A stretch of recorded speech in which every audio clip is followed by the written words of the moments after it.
The Duke of Blackwood, Alastair Beaumont, considered the selection of a wife with the same dispassionate logic he applied to the acquisition of a new stallion for his stables. The criteria were clear, simple, and entirely unsentimental.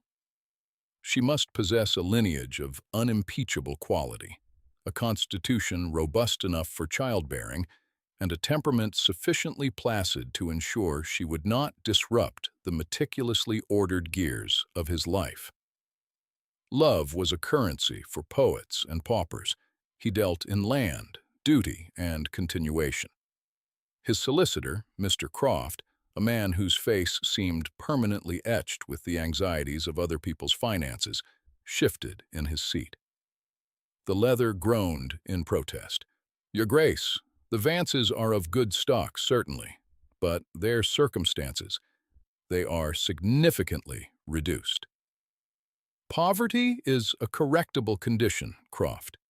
A poor bloodline is not," Alistair replied, his gaze fixed on the rain-streaked window of his London study.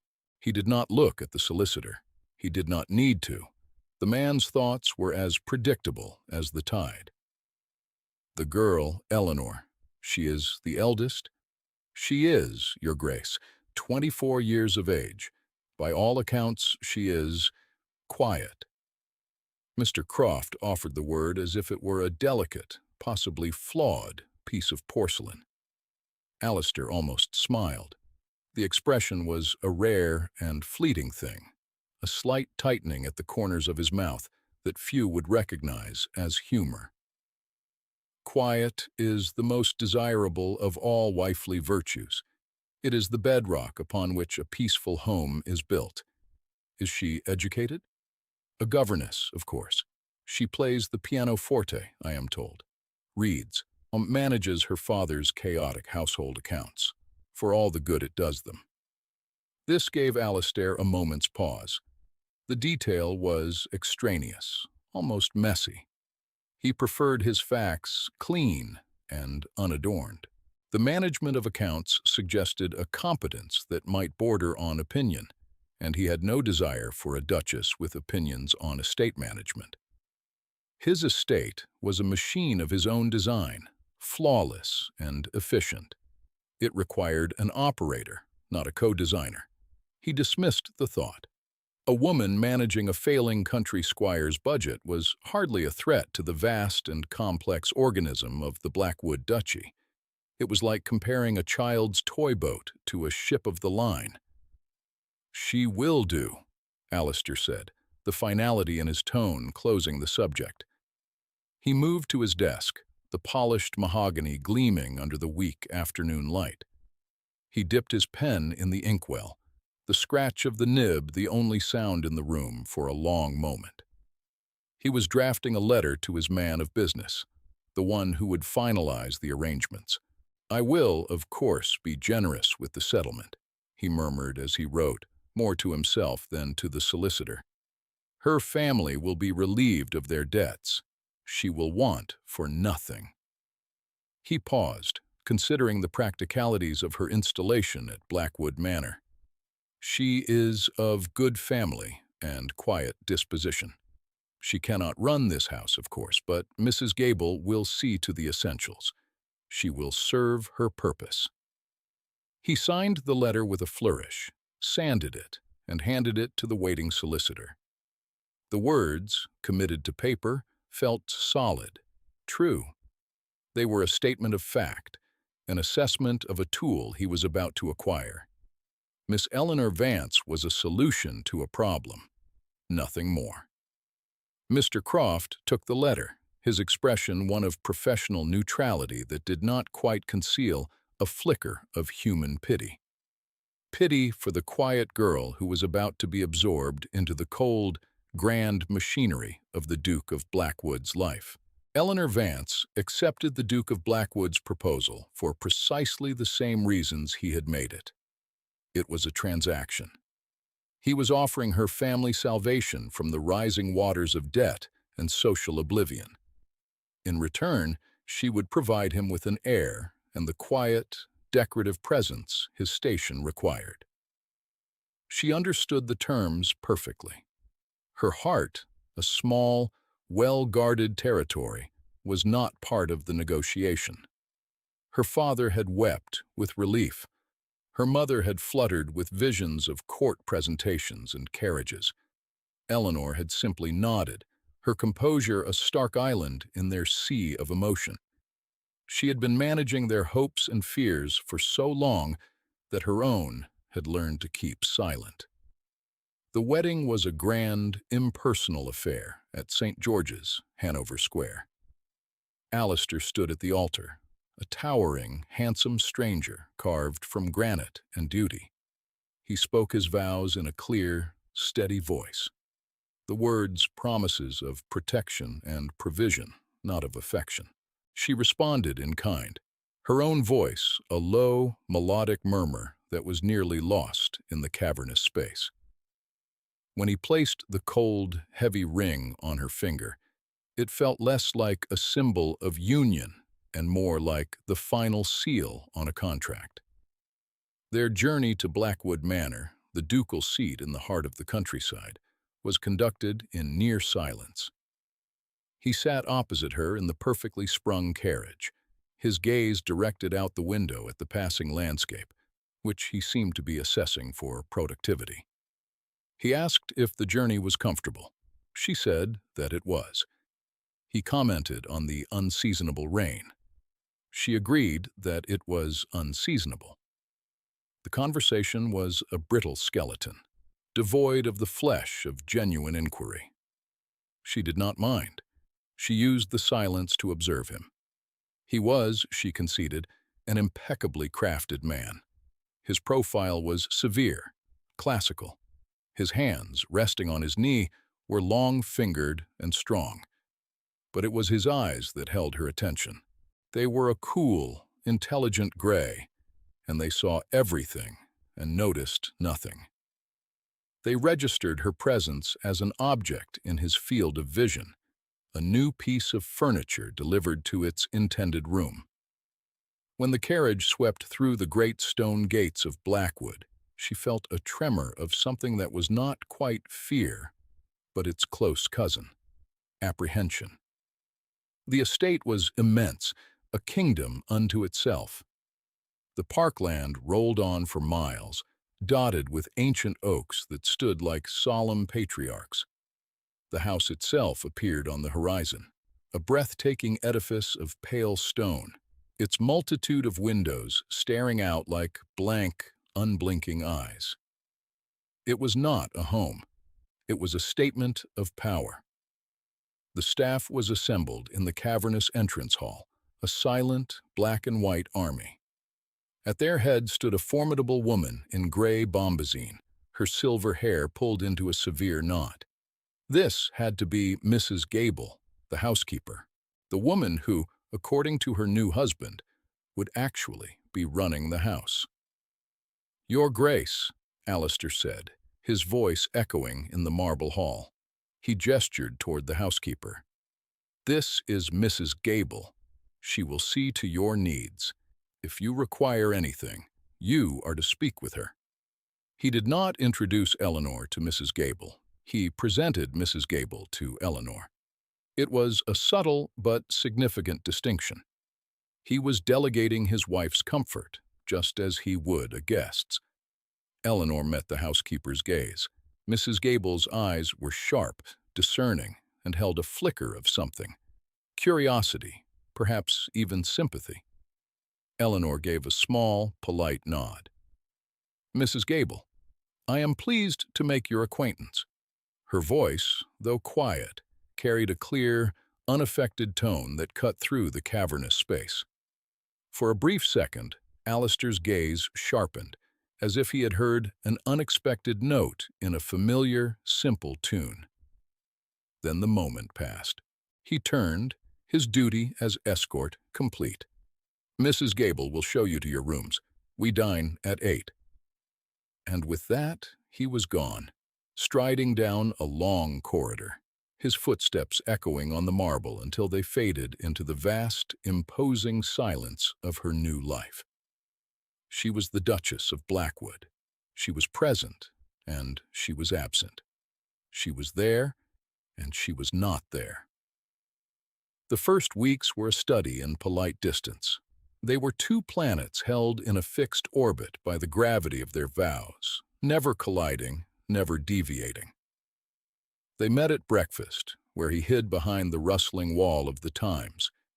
They met at dinner, a formal, multi-course affair across a stretch of polished mahogany, so vast it felt like a geographical feature. Their conversations remained clipped and functional. He inquired about her day. She would offer a brief, edited summary: a walk in the gardens, an hour in the music room, a letter to her mother. She never offered details, and he never asked for them. He assumed her days were filled with the gentle, pointless pastimes of a woman of her class. He was not wrong, but he was not right either. He was unaware that her walks in the garden were not idle strolls, but careful inspections. She noted the blighted roses, the overgrown yew hedges, the way the kitchen garden was producing a surplus of kale while the lettuces were sparse and bolted. She saw a dozen small inefficiencies, a dozen opportunities for improvement. He knew she played the pianoforte. Sometimes, in the evenings, he would hear the faint, melancholic strains of a Chopin nocturne drifting from the music room as he worked in his study. The music was precise, technically flawless, yet imbued with a deep, contained sorrow that he registered only as a pleasant background noise. It never occurred to him to seek out its source, to sit and listen. One evening, a visiting neighbor, Sir John Embry, a man whose boisterousness Alistair found tiresome but politically necessary, was pontificating about crop rotation. "Four-field system, Blackwood, always the way," Sir John boomed, splashing port onto the tablecloth. "Wheat, turnips, barley, clover, cannot go wrong." "Indeed," Alistair said, his tone dry. From the other end of the table, Eleanor's quiet voice emerged. "Clover is excellent for the nitrogen, of course, but on the heavy clay soil in the North Fields, I wonder if sainfoin might prove more beneficial. It has a deeper root system and is more tolerant of alkaline conditions." A sudden, profound silence descended upon the table. Sir John stared, his mouth slightly agape. Alistair turned his head slowly to look at his wife. It was the most he had truly looked at her since their wedding day. She was looking at her plate, a faint blush on her cheeks, as if startled by her own voice. He had expected a blank slate, a quiet vessel. He had not expected agricultural science. "Sainfoin," he repeated, the word feeling foreign in his mouth. "My father experimented with it," she said, her voice once again retreating into its customary quietness. It was a small success. Alistair felt a flicker of something unfamiliar. It was not annoyance, precisely. It was recalibration. His initial assessment of her had been simple, clean. This new data point did not fit. He filed it away, an anomaly to be addressed later, or, more likely, ignored. "An interesting theory, Duchess," he said, his tone polite but dismissive. He turned back to Sir John, changing the subject to the price of wool. He had made his point. Her sphere was the drawing room, not the fields. He did not see the way she lowered her eyes, the brief flicker of hurt extinguished and replaced by a cool, clear understanding. She had offered a piece of her mind, and he had handed it back, unopened.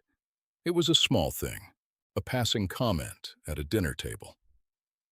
But it was the first tremor along a fault line he did not even know existed.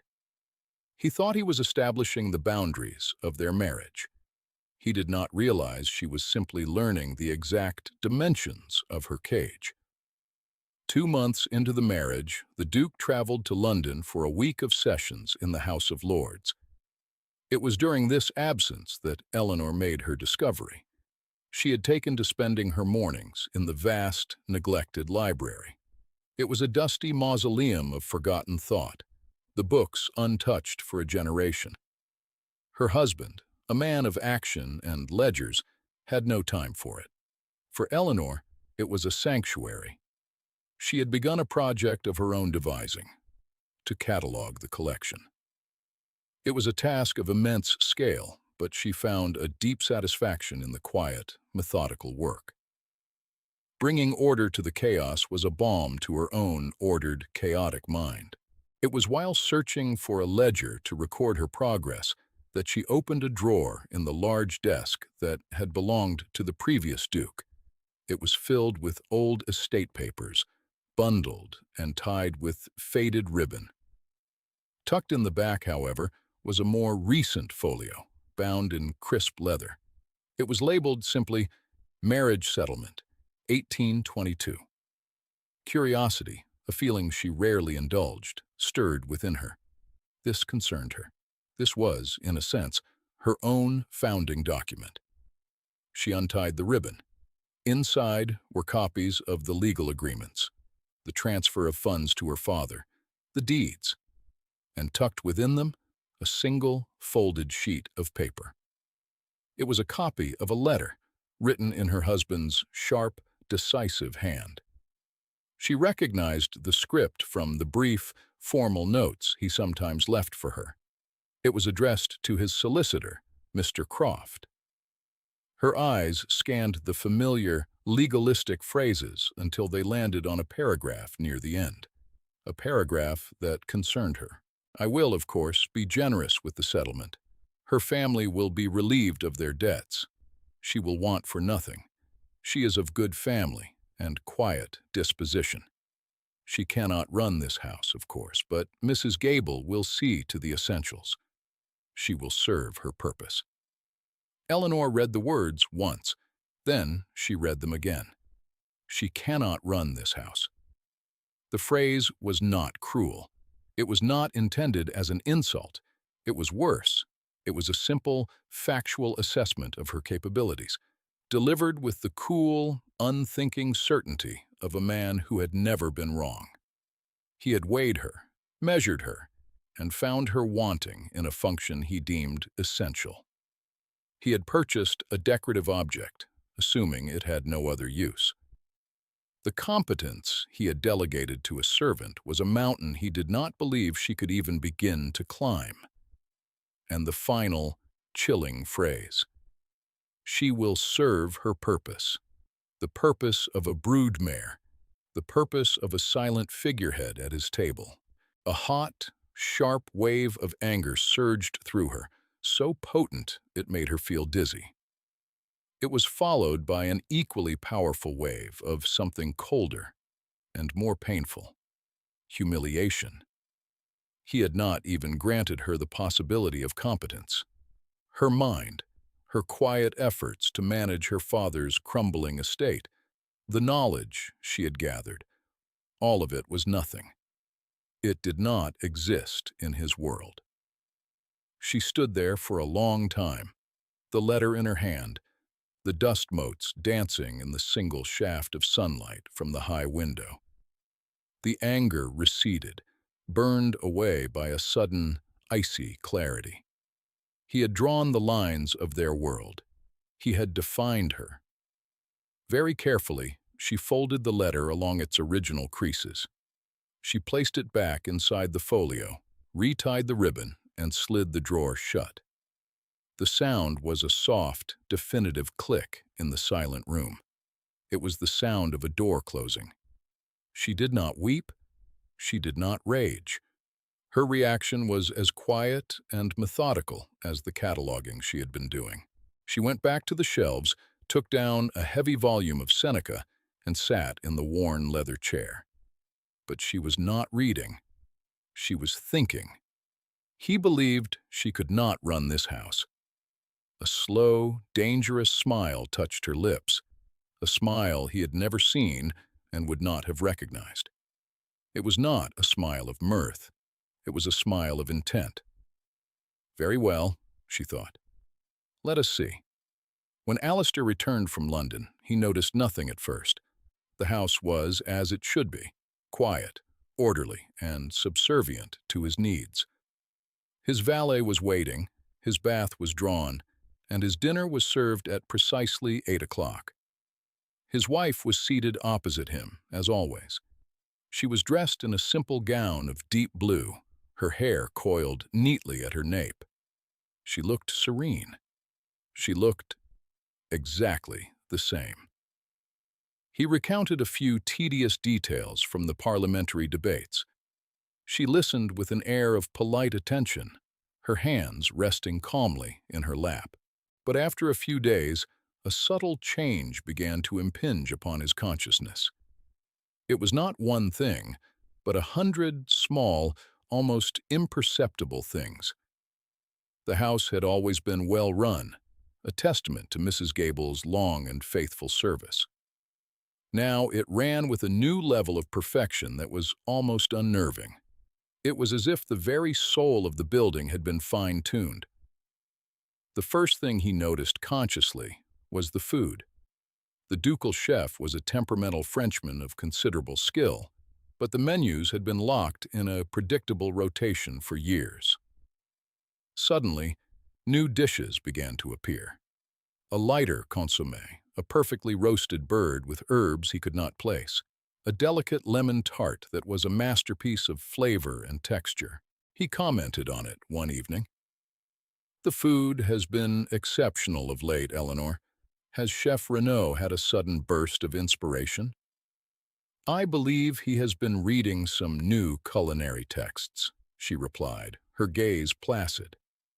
"He seemed pleased to have the opportunity to experiment." Alistair nodded, accepting the explanation. It did not occur to him to ask who had procured these new texts or authorized the experimentation. Then he began to notice other things. Anaphora became the rhythm of his dawning awareness. He noticed the flowers in the great hall.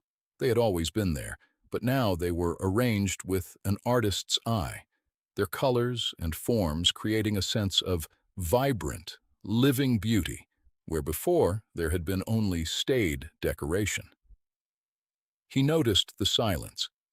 The house had always been quiet, but this was a different kind. Before, it had been the oppressive silence of a museum. Now, it was a silence of smooth function. There were no more distant, clattering pans from the kitchen, no more raised voices of footmen in the corridors. The entire staff moved with a quiet, synchronized purpose, like a well-rehearsed orchestra. He noticed the accounts. He spent one morning a week reviewing the household ledgers with his steward, Mr. Hobbs, a man perpetually overwhelmed. This week, Hobbs presented the books with a new, uncharacteristic air of confidence. The columns were immaculate. The expenditures were down by nearly 5%, yet there was no discernible reduction in quality. In fact, quality seemed to have improved. "Remarkable, Hobbs," Alistair had said, genuinely impressed. "You've finally managed to wrangle the supply costs." Hobbs had flushed with pleasure, but had the integrity to be truthful. "It was not my doing, Your Grace. Her Grace. She made a few suggestions regarding the purchasing schedules and our local suppliers.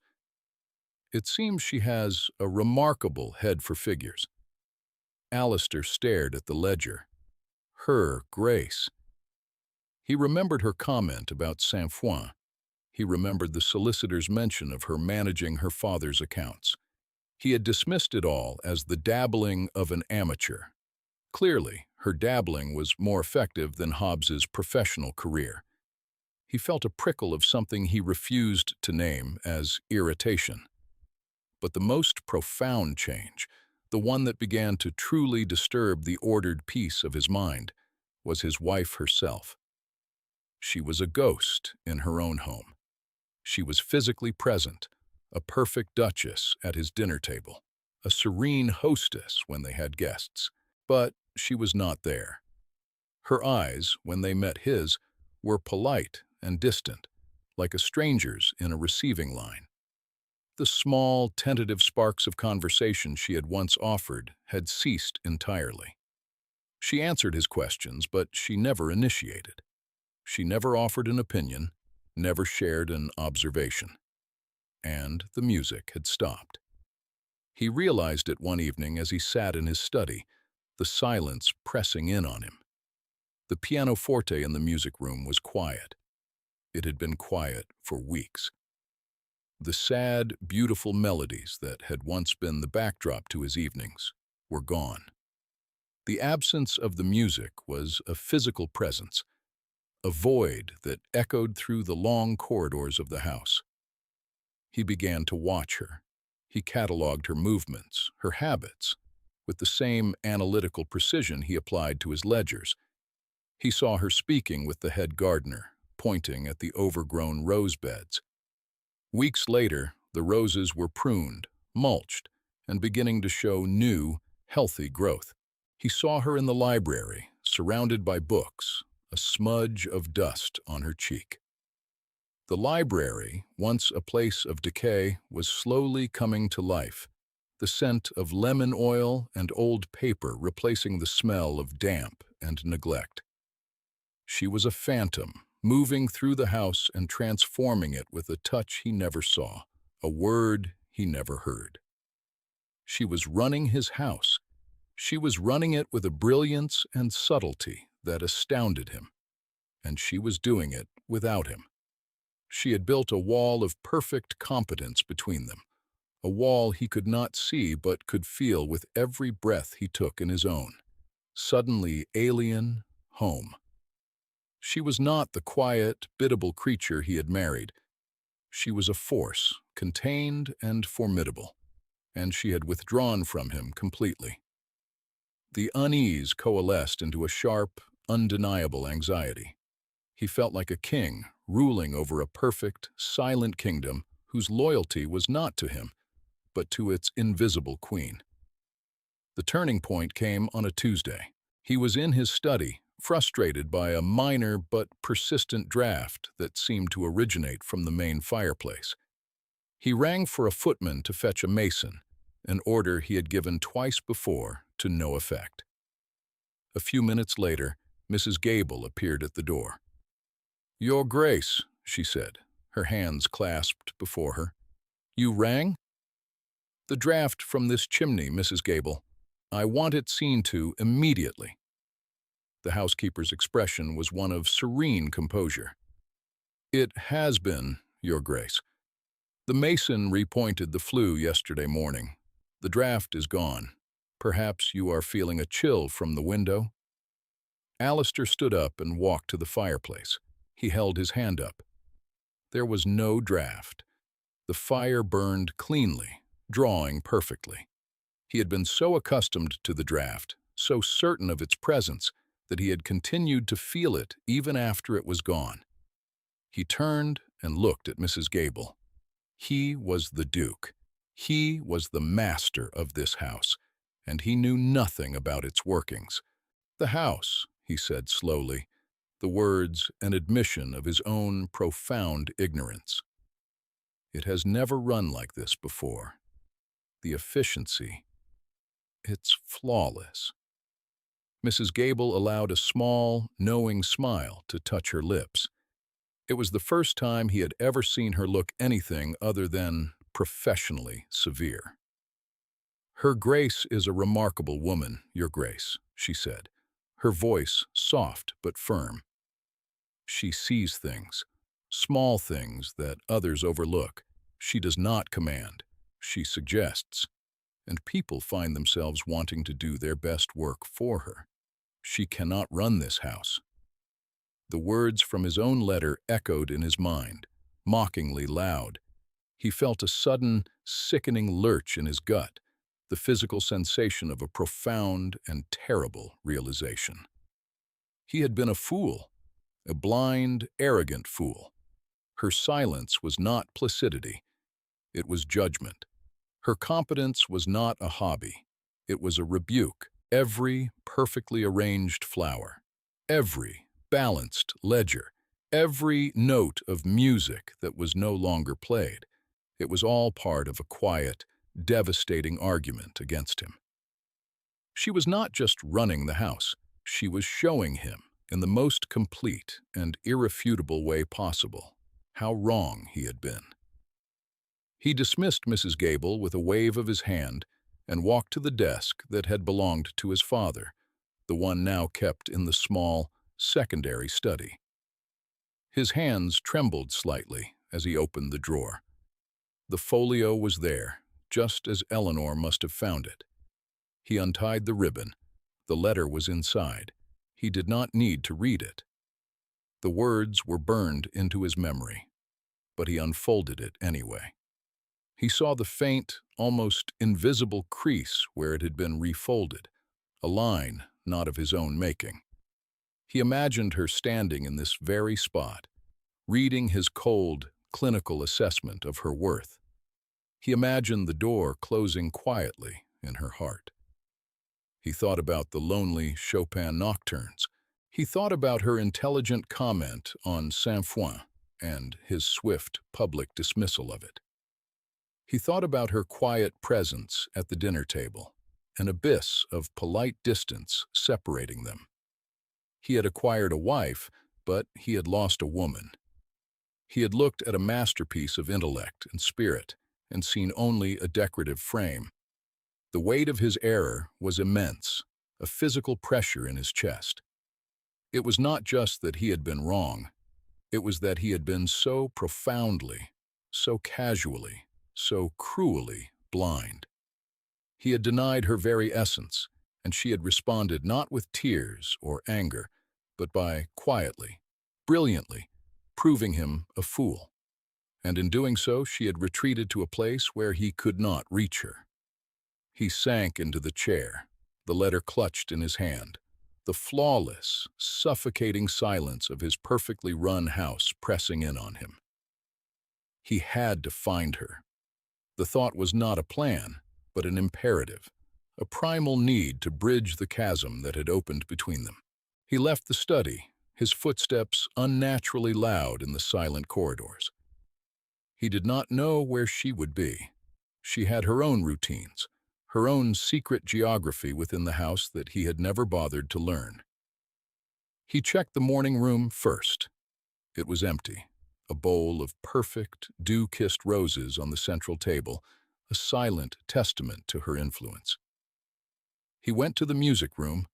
The pianoforte was closed, its polished surface reflecting the pale light from the window like a dark, still pool of water. A faint scent of lemon oil hung in the air. She had been here, but she was gone. Then he remembered. The library, the dusty mausoleum she had claimed as her own. He found her there, standing on a rolling ladder, reaching for a leather-bound volume on a high shelf. A shaft of afternoon sun cut through the gloom, illuminating the dust motes dancing around her and catching the warm highlights in her dark hair, which had come slightly loose from its pins. She wore a simple day dress, and there was a smudge of dust on her cheek. She looked less like a duchess and more like a scholar, entirely absorbed in her world of paper and ink. She did not hear him enter. He stood in the doorway for a long moment, simply watching her. He saw not the quiet, biddable girl he thought he had married, but a woman of intense focus and quiet strength. He saw the person he had failed to see from the very beginning. He cleared his throat. She started, her hand flying to her chest as she turned on the ladder. Her eyes widened when she saw him. It was the most unguarded expression he had seen from her in months. For a fleeting second, she was not the remote Duchess of Blackwood, but Eleanor Vance, a woman surprised in her sanctuary. "Alistair," she said, her voice barely a whisper. She quickly regained her composure, her features settling back into the placid mask of neutrality he had come to know so well. "Your Grace, I did not expect you." He walked slowly into the room, the space feeling sacred, Forbidden. He stopped at the base of the ladder, forcing her to look down at him. The position felt symbolic. He, the master of the house, looking up at the woman he had dismissed. He did not know where to begin. An apology felt cheap, insufficient for the scale of his failure. A demand for explanation felt tyrannical. He chose the only path that felt honest: a confession. He held up the letter. She recognized it instantly. A flicker of something. Pain, anger, vindication passed through her eyes before they became carefully blank once more. "I was wrong," he said. The words were quiet, but they landed in the silent room with the force of a thunderclap. They were perhaps the three most difficult words he had ever spoken. She said nothing. She simply watched him, her expression unreadable, her hands gripping the book she had retrieved as if it were a shield. "I wrote this," he continued, his voice low and raw. "I wrote that you could not run this house. It was an assessment made in arrogance and ignorance. It was the pronouncement of a fool." He looked around the library, at the neat stacks of books waiting to be catalogued, at the clean scent that had replaced the damp, at the clear light falling, where before there had been only gloom. "This house has never been run so well. The estate is more efficient. The staff is more content. Everything is better. Because of you." He met her gaze again, holding it, willing her to see the sincerity that burned in him. "You did not just prove me wrong, Eleanor. You revealed the depth of my blindness." He had expected tears or anger, or perhaps even a cold, triumphant smile. He had not expected the profound, unnerving sadness that now filled her eyes. "Did you think I did it for you?" she asked, her voice soft but laced with a strength he had never heard before. "Did you think this was some sort of performance to win your approval?" The question struck him. In a way, he had. He had seen it as a response to him, a reaction to his words. "I did it for me," she said, and her voice was clear and steady. "I did it because this is my home, and I could not live in a place of chaos and neglect. I did it because my mind needs work to do, or it will turn upon itself. I brought order to this house because that is what I do. It had nothing to do with you, Alistair." The truth of her words was like a physical blow. She had not been rebuking him. She had been saving herself. Her perfect management of the house was not an argument directed at him. It was an act of self-preservation. He was irrelevant to it. The thought was more humbling than any accusation. "The music," he said, the word escaping him. Why did the music stop? A shadow passed over her face. "One cannot play Chopin with a closed heart," she said simply. "The notes require a feeling I was no longer willing to indulge." He finally understood. The house was her work, her intellect. The music had been her soul. He had dismissed her mind, so she had withdrawn her heart. He took a step closer. "I have been a blind man living in a world of color you created around me. I do not ask for your forgiveness. It is not something I have earned the right to ask for. I am only asking, if it is possible to open the door you closed, to let me see the woman who runs this house, to let me know the person I married." As a gesture of his intent, a first concrete step, he knew what he had to do. Lord Fitzwilliam, the shallow friend to whom he had first voiced his callous assessments of marriage, was due to arrive for a week-long visit the next day. It was a visit Alistair now regarded with profound dread. Fitzwilliam represented everything he now saw as foolish in himself. "Lord Fitzwilliam arrives tomorrow," he said, his tone decisive. "I will make it clear to him, and to anyone else who needs to hear it, that the Duchess of Blackwood is not merely the mistress of this house, but its master in all but name. Her word on its running is law. My law. It was a public declaration of her authority, an explicit transfer of power he had so arrogantly assumed was his alone. It was a start, a small, inadequate, but necessary step out of the darkness of his own making. Eleanor watched him, her expression still guarded. She had not agreed. She had not refused. She had simply listened. For now, it had to be enough. He had confessed his blindness. The long, arduous process of learning to see had just begun. Eleanor did not capitulate. His confession in the library had not unlocked the door she had so firmly closed. It had merely shown him where the key might be found. Her demeanor toward him remained one of polite, impenetrable reserve. She was a queen in her own quiet kingdom, and he was a foreign emissary seeking an audience. She set her terms not with words, but with actions, or rather with a continued strategic inaction. She did not resume playing the pianoforte. She did not join him in his study after dinner. She did not offer her opinions on matters outside the strict purview of the household. She had proven her competence. She would not now offer her counsel for free. It had a value, and he had not yet met the price. The price was not wealth or power. It was attention, genuine, sustained, and respectful attention. Alistair understood this. He recognized the silent negotiation for what it was. He had treated her as an object. Now he had to learn to treat her as an equal. The rebuilding of their relationship became his new, central project, one he pursued with the same methodical determination he had once applied to his finances. Lord Fitzwilliam's arrival provided the first test. Fitzwilliam was a man of superficial charm and deep-seated condescension, particularly towards women. At dinner on the first night, he made the mistake of treating Eleanor as a decorative accessory. "A magnificent meal, Blackwood," Fitzwilliam announced, waving his fork.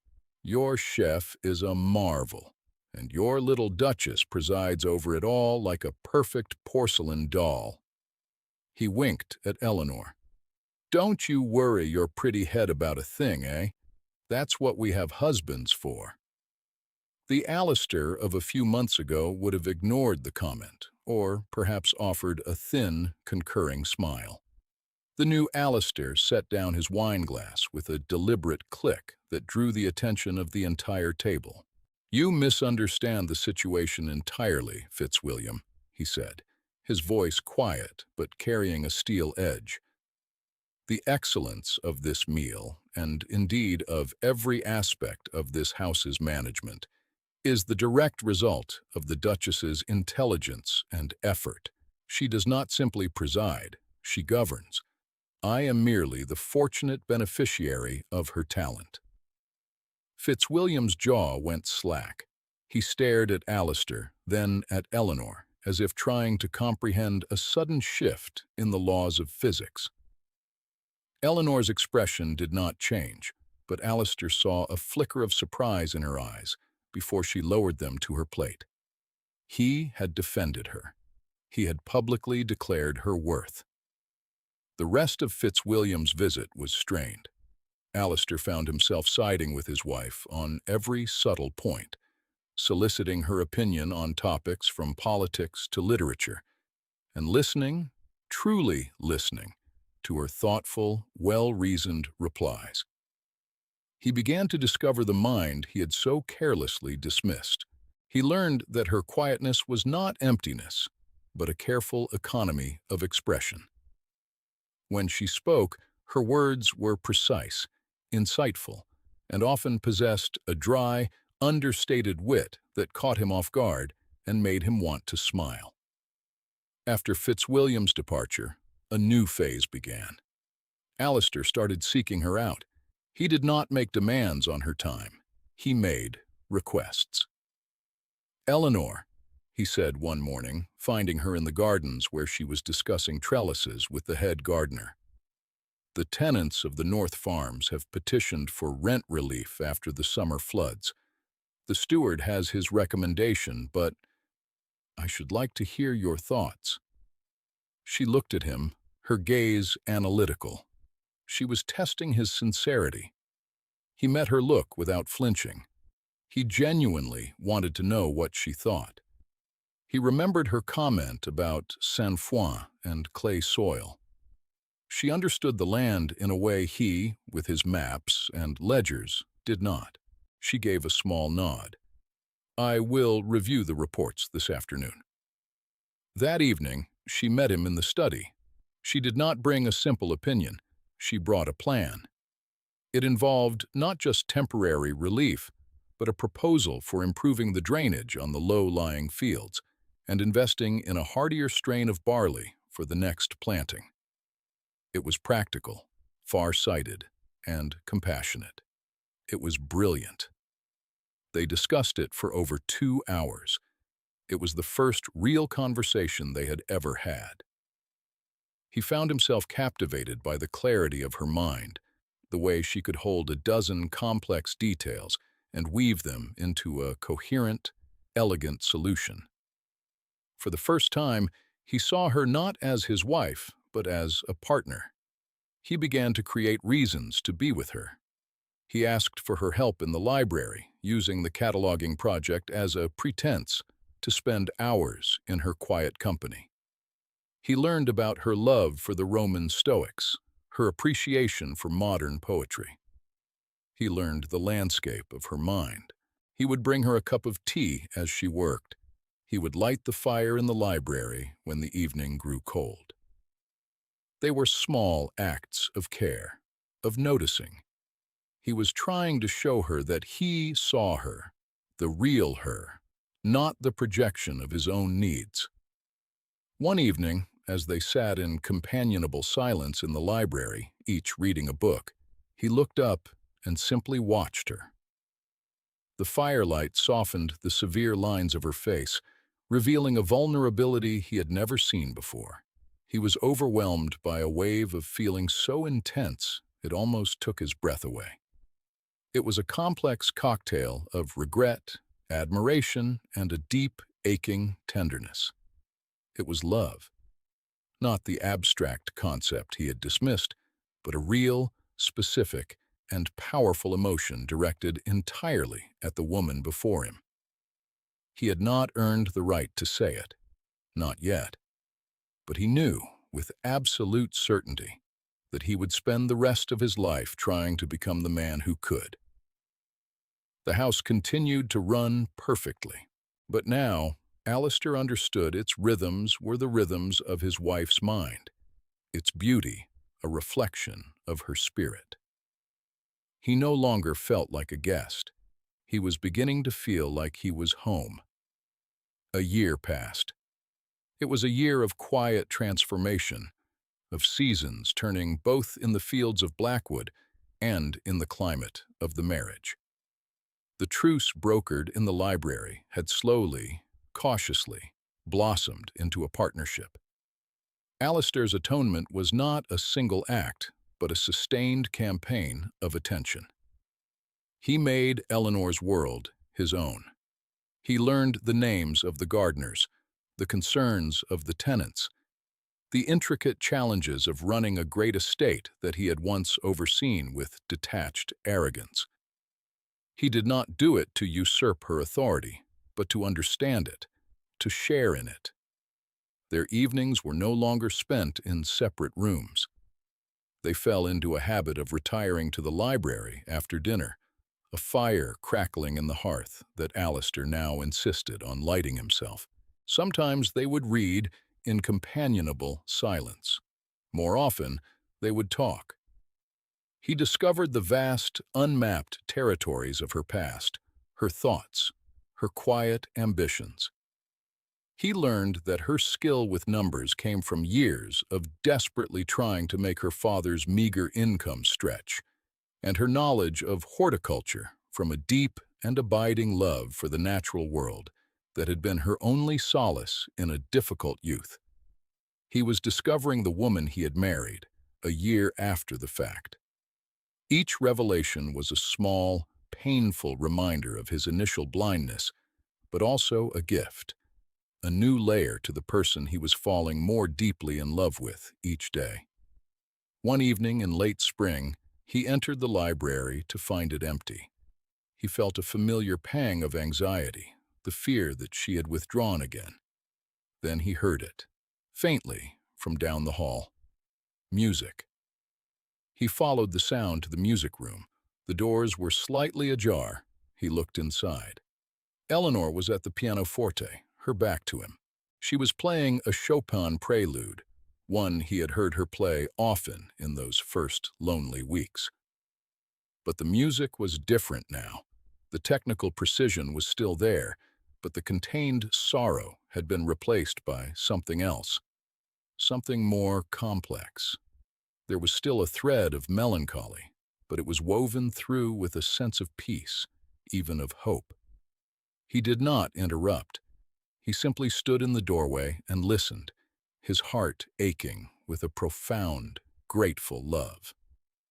The music was her soul, she had told him, and she was finally willing to share it with him again.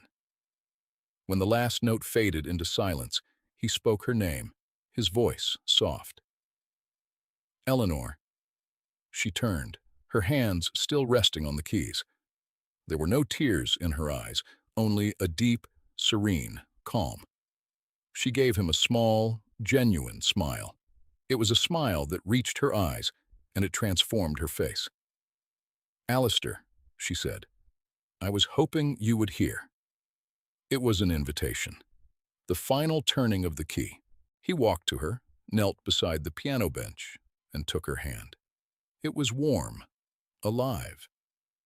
"I love you," he said.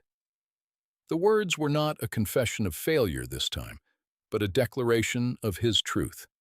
"I love your mind and your strength and your quiet, brilliant heart. I was a blind man, and you taught me how to see." She brought her other hand to his face, her touch gentle. "And I," she said, her voice thick with emotion, "am learning to love the man who was willing to open his eyes." A year after that, a new sound filled Blackwood Manor. It was not the silent efficiency of a well-run machine, nor the melancholy strains of a lonely piano. It was the cry of a newborn baby, their son, the new heir. One bright summer afternoon, Alistair found Eleanor in the west garden, the one that had been a tangle of weeds when she arrived. It was now a masterpiece of color and design, a testament to her patient vision. She was sitting on a stone bench, the baby asleep in a basket at her feet, a book lying open in her lap. He sat beside her, slipping his arm around her shoulders. She leaned her head against him, a gesture of easy, familiar intimacy that was still a source of constant wonder to him. "What are you reading?" he asked. She smiled, tilting the book so he could see. It was Seneca. "An old friend," she said. They sat in silence for a while, watching the bees drone among the lavender. The house stood behind them, no longer a cold statement of power, but a home, warm and alive, filled with light and love and the quiet hum of a life they had built together. Alistair looked at his wife, at the peaceful, intelligent face of the woman he had once so casually dismissed.